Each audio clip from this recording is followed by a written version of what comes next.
Welcome back to Maths with Mrs. J. We're now at the point in our solving equations videos where it's quite important to be able to factorise well.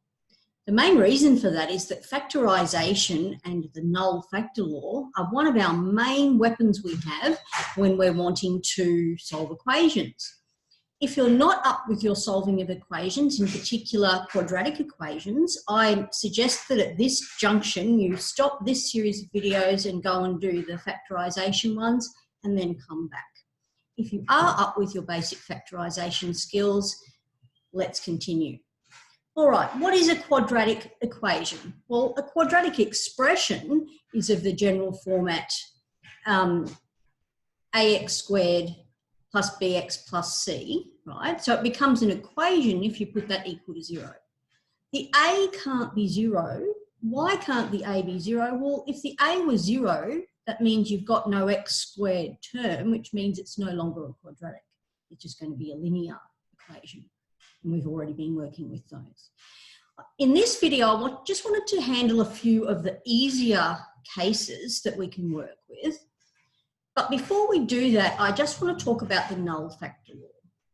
The null factor law says that a product is 0 if and only if at least one of the factors is 0. Now this IFF I have used in other videos before, but you might not have seen it yet. What it means is if a product is 0, then at least one of the factors is 0. But also if one factor is 0 or more, then a product will be 0. So it works both ways, right? Now we use this quite a lot when we're solving equations. If we can have something factorised equal to 0, it's very easy to solve then. We just put each factor equal to 0 and work out what the x would be, and then we can go from there. I'm going to have a look at a few special cases in this video. The first one is when c is 0. So if you've got no constant term, so you've just got an x squared term and an x term. Let's have a look at what we do here. So what we're going to do is just factorise using our common factor method. Remember, when you're factorising, the very first thing you should do is look for a common factor. So let's look for a common factor. Well, we've got 2x, haven't we? So let's take that out as a common factor. So 2x, x minus 2 equals 0. So we've factorised our left-hand side. If you're going to be using the null factor law, you want your expression equal to 0, right? So get everything over the one side, then factorise. So this tells us that either the 2x must have been 0 or the x minus 2 was 0.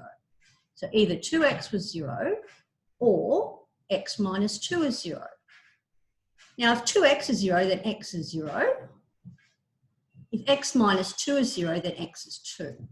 Quite often we'll go straight from this step. Quite often go straight from that step to that step. All right. Okay, let's do the next one. Again, we're going to factorise. Now, it doesn't actually matter whether you take out a negative common factor or a positive common factor. I tend to like taking out a negative one because I don't like starting a bracket with a negative term, but it really doesn't matter. Let's take out our negative 4x. So we're going to be left with x. Now, be careful with the sign here. Minus 3 equals 0. Why is it minus? Because your 12x is positive and you've taken out a negative, so you're going to have a negative here so that they will multiply back to give you your positive. So either negative 4x is 0 or x minus 3 is 0. So if negative 4x is 0, then obviously x is 0.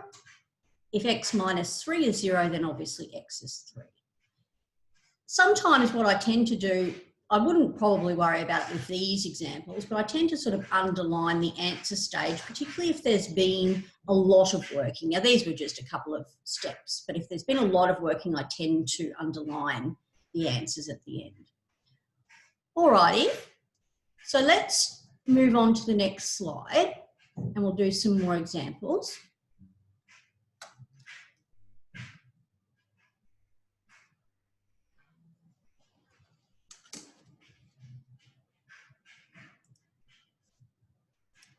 Alrighty. Now, this is when b is 0. In other words, you've got an x squared term and you've got a constant term. Now, in this case, you do have two main options available. You could factorise, all right, which is what I've said before. You can factorise and use the null factor law. Or in cases like this, I think it's actually easier to do this. So I would move my term over to the other side. So I'd move my constant term over here. So I'd say 3x squared is 27. Then I'd divide both sides by 3. So x squared is 9. And then I'd go to x is plus or minus square root of 9. So x is positive or negative 3.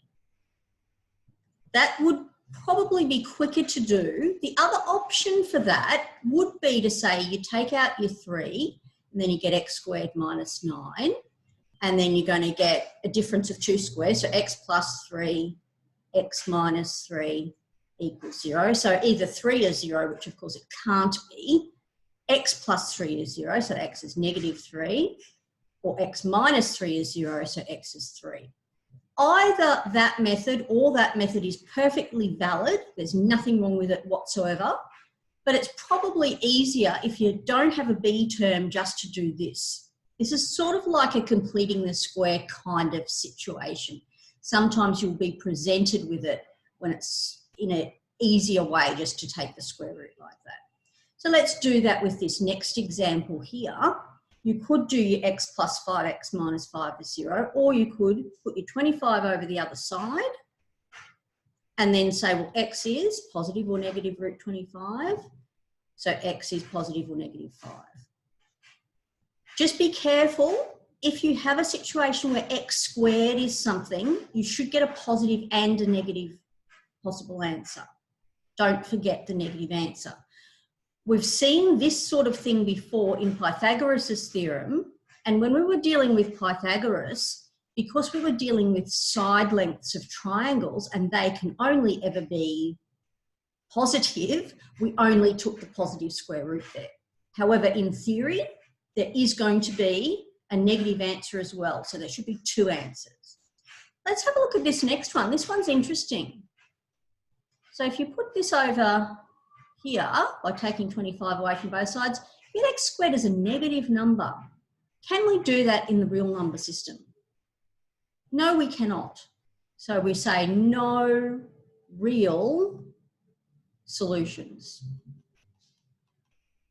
There are complex number solutions to that, and there is a series of videos about complex numbers that we can deal with that down the track, all right? But if we know in the real number system, we cannot square a number and get a negative answer. So this particular equation here has no solutions in the real number system. All right, now we're up to an actual quadratic. We're going to do a few where the a is 1. In other words, you've just got 1x squared. These ones you should be able to go straight to your brackets if they are able to be factorised. Remember, we're looking for two numbers that multiply to give our c, which is 2, and add to give 3. Pretty obvious that those numbers will be 1 and 2. It doesn't matter which order you write the brackets in. So either x plus 1 is 0, so x is negative 1, or x plus 2 is 0, so x is negative 2. Okay, so when you've got a 1 in front of your x squared, those ones are quite easy to factorise if they are factorisable, if that's a word. And we can go straight to our brackets and it's fairly easy to go from there. Okay, let's have a look at just a couple more.